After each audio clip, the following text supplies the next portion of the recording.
We are talking with the lovely Amanda Jenkins. You've written quite a few books, or helped write quite a few books. Being an author, being in ministry, being married to Dallas, and this incredible show that's just taken off and resonating with people everywhere.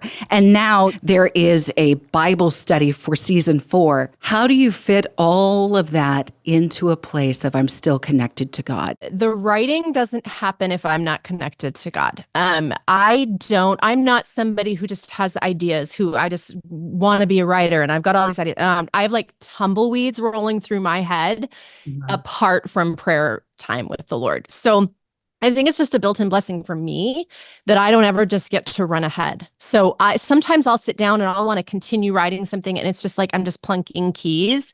And God's like, do you want to stop? Do you want to connect with me first? Do you want to actually come to the source? So for me, I've never had an experience otherwise. So I don't call myself a writer. I'm like a Bible study teacher. I'm a communicator, but writers have ideas. I don't have them. Well, there's so much more though with connecting with God. When you said, I cannot do this unless connecting with the Lord. So where do you make the time? And have you ever felt like you have failed in making the time? And how did that redeem itself? Yeah, no, I wouldn't say I have solved that as though it's past tense. I would say I fail some days and other days I do it well. The book this season is born out of not only the theme of the show, which is suffering of season 4, largely. We're seeing Jesus allow suffering in ways that are a little bit new and more intense. We're seeing Jesus suffer himself in season 4. And then we're seeing Jesus say no to his followers when they are begging him to remove suffering. And I have been in a space of begging him to remove suffering.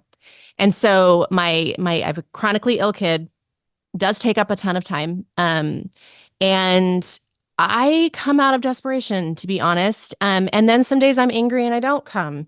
And God is just so long-suffering and patient with us. And that's largely what has emerged in this study, is to see that when the one thing we do is sit down with them, even if it's ugly and honest or short, or the dumb days where I'm like thinking I have something to offer, like on even my better days where I'm like, yeah, I've got a lot to offer this quiet time. The Lord's like, okay, I have stuff for you regardless of how you show up. So I think the fact that I write has kept me in the word more, but I fail at that and I succeed at that, and I fail at that and I succeed at that. And I think that that's the ebb and flow of life, for sure. That's what the perfectionist in me is learning.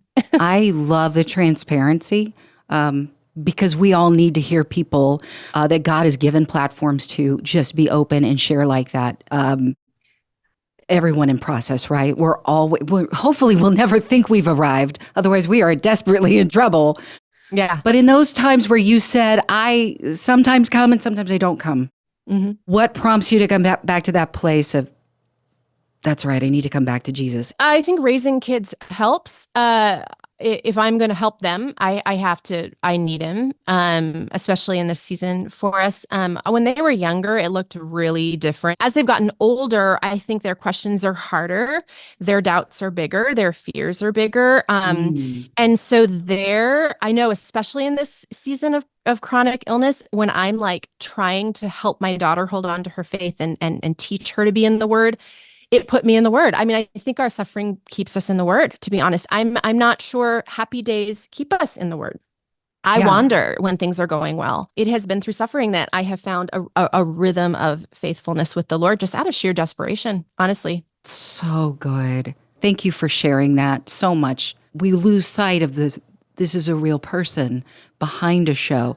And it's the reality, and like this giant word that says suffering right here, as you're talking about, that brings this quality of the chosen into our relationship with Jesus, and that we feel like we know him that much more, because now we have a fun, filled-in narrative. And understandably, I love how you and your husband are very forthright about, look, not all of this is down in the Bible. Yeah. But these were real people with real relationships. And so seeing a real person in front of me right now sharing about your real relationship with God, it's so important we see that, because we know that is one of the people behind what we're enjoying and watching. And it's from a genuine, authentic place of submission to what God has called you guys to do? Yeah, I mean, I think it's forced in a lot of ways. I think that God is just unwilling to let us preach the gospel from a high place. I think it's that we've been given this incredible opportunity to steward, but we are not allowed to think it's us. We're not allowed to take credit for it. In our own lives, we're not allowed to be too easy breezy. I mean, we are tracking with the themes as we're saying, we write each season, we write a Bible study, and there's is you get the scripts and you go through them.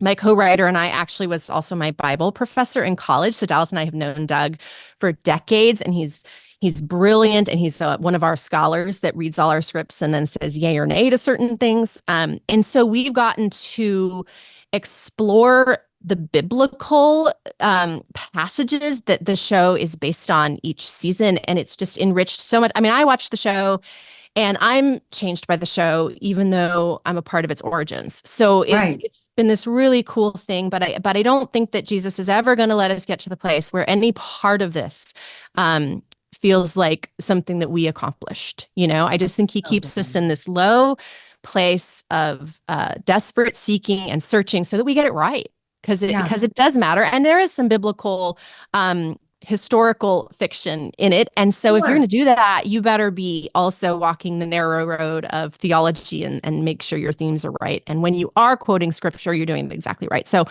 there's a lot in there, but I think it comes from us being on our faces.